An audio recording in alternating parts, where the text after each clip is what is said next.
Shalom Hashem, sou Alf, neste 18 de janeiro de 2022, vamos fazer um estudo sobre Romanos capítulo 4. Oremos, porque Romanos é um livro de muita doutrina, mas bem complexo. Senhor Deus, abençoe esse estudo, prepare os corações e mente dos ouvintes para nós adentrarmos os mistérios da tua salvação em Cristo Jesus. Amém. Que diremos então a respeito de Abraão, nosso pai, segundo a carne, o que foi que ele conseguiu? Abraão conseguiu algo. Porque se Abraão fosse justificado por obras, tem do que se gloriar, porém não diante de Deus. Abraão creu em Deus, e isso foi justificado, isso foi imputado como justiça, que também é para nós, como vamos ver adiante na leitura de Romanos. Ora, para quem trabalha, pois o que diz a Escritura, ela diz, Abraão creu em Deus e isso lhe foi atribuído para a justiça. Ora, para quem trabalha, o salário não é considerado como favor, mas como dívida. Mas para quem não trabalha, porém crê naquele que justifica o ímpio, a sua fé lhe é atribuída como justiça. Tem duas coisas aí. A lei não podia salvar e nem podia justificar, porque o cumprimento da lei é apenas dívida do homem que é da terra. O homem é da terra, não tem nada que fazer no céu. Ele foi criado do pó da terra e soprou Deus o Espírito em Adão, mas Adão caiu, pecou. E agora a lei veio restaurar a verdade, o intelecto humano. Conseguiu? Não, não consegue. Porque é preciso poder para isso. Porque o homem é da terra, o homem é corrupto.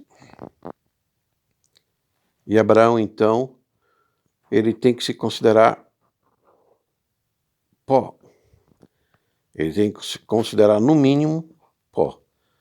Mas justo diante de Deus. E outra coisa muito interessante é que Deus usou a obra de Abraão para justificá-la. Alguém poderia dizer, mas Abraão queria sacrificar o seu filho. Veja que Deus fez isso de propósito. Abraão foi obediente em um ato que é contra a lei. Se ele tivesse praticado aquele ato, ele teria sido um homicida, abominado por Deus do céu, pois está lá na lei que Deus abomina aquilo, sacrifício humano. Portanto, Deus usou isso para mostrar que não é pela obra que alguém é justificado, mas pela fé nele. Olha que interessante. Nunca ninguém me contou isso, hein? Você está sabendo agora exclusivamente nesse estudo. Como Deus é bom conosco. E é assim também que Davi declara ser bem-aventurado aquele a quem Deus atribui justiça, independentemente de obras. Davi disse, bem-aventurados aqueles cujas transgressões são perdoadas e cujos pecados são cobertos. Bem-aventurado aquele a quem o Senhor jamais atribui pecado. Então aqui o argumento é muito forte, aqui liquida a questão disputada, como se chama no medieval. A justificação é pela graça de Deus, não pela lei, pela fé. No caso de Abraão, a fé no Deus revelado do Antigo Testamento, e no nosso caso, no Deus revelado do Novo Testamento, nosso Senhor Jesus Cristo. E esta bem-aventurança vem apenas sobre os circuncisos ou sobre os incircuncisos também? Porque dizemos, a fé foi atribuída a Abraão para a justiça. Como, pois, lhe foi atribuído, estando ele já circuncidado ou ainda sem incircunciso? Não, foi no regime da circuncisão, não. Mas quando ele ainda não havia sido circuncidado. E Abraão recebeu o sinal da circuncisão como selo da justiça da fé que teve quando ainda não havia sido circuncidado. Isto para que ele viesse a ser o pai de todos que creem, embora não circuncidados, a fim de que a justiça fosse atribuída também a eles. Ele é também o pai da circuncisão, isto é, daqueles que não são apenas circuncisos, mas também andam nas pisadas da fé que teve Abraão nos pais antes de ser circuncidado. Então, as promessas foram dadas a Abraão. Maria, quando recebeu a encarnação do Verbo, Logos, nosso Deus, Salvador e Redentor, Jesus, assento e advindo, ela falou das promessas do pai Abraão.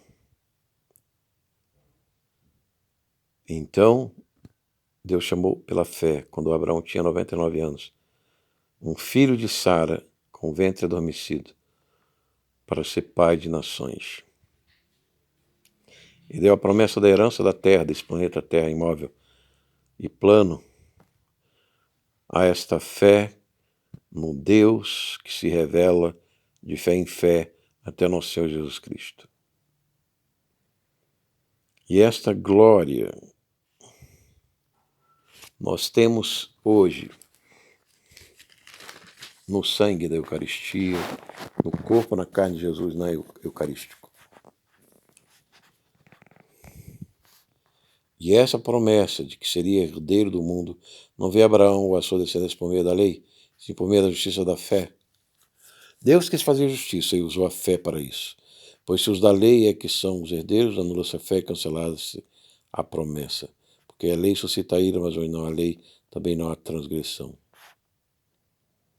Essa é a razão por que provém da fé, para que seja segundo a graça, a fim de que a promessa seja garantida para toda a descendência, não somente a descendência que está no regime da lei, mas também a descendência que tem a fé que Abraão teve, porque Abraão é pai de todos nós. Então temos os judeus de Israel que estão sob o regime da lei. Se bem que Israel hoje é mais democrático e liberal, né, os judeus. Mas as outras nações que são cristãs, que vivem em democracias, e às vezes até em ditaduras socialistas, totalitárias, em falsas democracias corporativas, totalitárias, né? Como está aparecendo com esse Covid aí. Então, mas mesmo assim a igreja espalhada é e está na fé de Abraão em Cristo Jesus. Porque ele creu no Deus que vivifica os mortos. É o mesmo Deus que vivificou a Jesus Cristo e chama a existência as coisas que não existem. O corpo celeste de Jesus, esse é o mesmo Deus de Abraão, que teve e tinha esse mesmo poder e nessa mesma fé. Abraão, esperando contra a esperança, creu para vir a ser pai de muitas nações, segundo lhe havia sido dito, assim será a sua descendência. E sem enfraquecer na fé, levou em conta o seu próprio corpo já amortecido, tendo quase 100 anos, e a esterilidade do ventre de Sara não duvidou por incredulidade da promessa de Deus, mas pela fé se fortaleceu, dando glória a Deus. Era o El Shaddai todo-poderoso em que Abraão cria. E este El Shaddai todo-poderoso faz o que é impossível. E Abraão então creu. Também para nós cristãos, cremos nesse El Shaddai, das substâncias invisíveis que formam o nosso ser, segundo São Tomás de Aquino, porque esse Deus todo-poderoso também é fiel. Como lá no capítulo 17, né, de Gênesis, nós vamos ver lá o juízo de Sodoma e Gomorra. No mesmo momento, ele anuncia a descendência de Abraão e o filho de Abraão, herdeiro das descendências. E isto foram escritos não somente por causa dele, de Abraão, mas também por nossa causa, visto que nós igualmente nos será atribuído saber a nós que cremos naquele que ressuscitou dentre os mortos, Jesus, nosso Senhor. Então, é para nós que cremos no nosso Senhor Jesus Cristo, sua ressurreição eucarística, paixão, redenção, ascensão e adventícia, que foi entregue por nossas transgressões, ressuscitou para nossa justificação. Então aí está o sacrifício de Abraão, de Isaac, consumado. Olha a inteligência de Deus, nos deu aquela importante informação hoje nesse estudo de Romanos 4. Parecia um estudozinho sem importância, né? Mas veja que revelação. Deus justificou Abraão por um ato abominável que não foi consumado, para mostrar que a justiça de Deus, a salvação de Deus, é pela confiança nele, pela fé que teve Abraão, confiar nele. Né? E no caso de Abraão, não dependeu nem mesmo de algo justo, de uma obra justa, mas, pelo contrário, de uma obra abominável que Abraão iria cometer. mas ele confiou. Isso mostra que a fé em Deus, a graça de nosso Senhor Jesus Cristo, no seu sacrifício, é maior do que qualquer lei que possa condenar, que possa nos afastar do amor de Deus. E aí nós vamos lá chegar, Paulo vai chegar a isso no capítulo 8 de Romanos. Amém? Esse que falou, Aleph, nesse 18 de janeiro de 2022, essa terça-feira.